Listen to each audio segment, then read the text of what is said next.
In my other video on saying I don't know, some of the formulations weren't the best, but that's the nature of notes and the nature of conversation.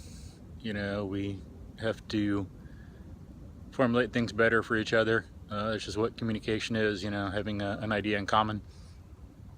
Take some question and answer and give and take some feedback to be sure we're certain about what we're talking about. In writing, we have more time to be precise. Now, when I said people shouldn't talk about things they don't understand, of course, that's not literal. People should talk about things they don't understand because that's how we learn and reach understanding. Otherwise, we'd never get there. You know, the point was we shouldn't act as if we're an expert on things we don't fully understand yet. We need to be conscientious and careful about knowing when we don't understand things. Some topics are really complex and complicated. It takes a lot of knowledge to really make good judgment. You know, people want to be listened to, and nothing wrong with that. That's a good thing. But we should make sure that if someone's gonna act on what we say or take us seriously and have it treat us as an expert or have final say on something, that we should have fully investigated it. People talk a lot about things in health, nutrition, politics, the Electoral College, without having fully investigated it. But if we care about ourselves and care about other people, we should put that first and really delve into things. Like, look at all the history and political science behind the Electoral College, see what kind of system of government we want, see if it's something we want to get rid of or not, because that'll have major effects. It's a serious thing with serious consequences, and it's going to affect us and other people and our children. And aren't those things worth the effort of doing right instead of just doing something because we want to?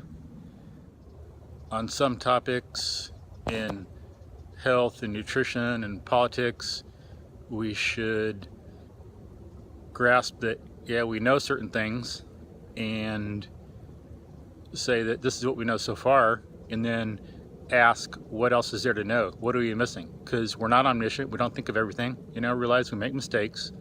No big deal. We're busy. We have lots of things to do. There's lots of things to delve into, but so little time. So just delve into what we can when we can, learn, and then when we know that we're an expert on the topic, we have good, wise judgment, then it's something we can take action on. We shouldn't take action on something until we really understand it, you know, unless of course it's an emergency and it's something that we just have to do. You got to act before you have full knowledge. But in general situations, we should really delve into things and ask other people to do the same. And with good standards of thinking, we should know that in a lot of situations we need to look back through history and different places on earth to see what's right for health and nutrition, for movement practices, for knowing what to eat. We shouldn't just look at the here and now and kind of see what people are doing around us and think, oh, well, they do it, therefore it's right. That's not a rational process. It's not logical. You know, it's not in our best interest or best interest of those we love.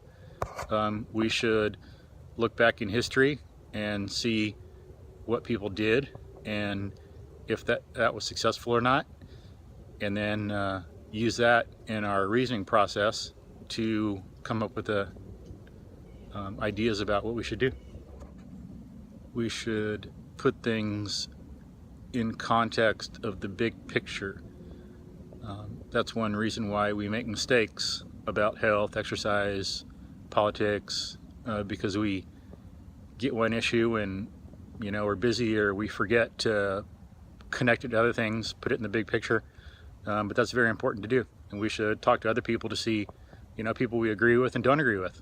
You'll learn from both of them, and we'll learn what other things we need to think about that we didn't think of. You know, we're not omniscient, big deal, so what? grasp that fact, embrace it, realize it's part of the human condition, and it doesn't make us less, it just makes us better. It's who we are. It's our identity. We should ask, what is the electoral system for? Why did people develop it? How does it help? What are the strengths and weaknesses? What are the pros and cons? Same thing with cancer treatments or certain forms of exercise. Why do people do this? What have people done in the past? What works best for me? What do I like to do? Look at, like connecting exercise to what animals in general do. Don't just think, oh, people go to the gym, so that's what I need to do. Think about what we've done in the past and what makes us human beings.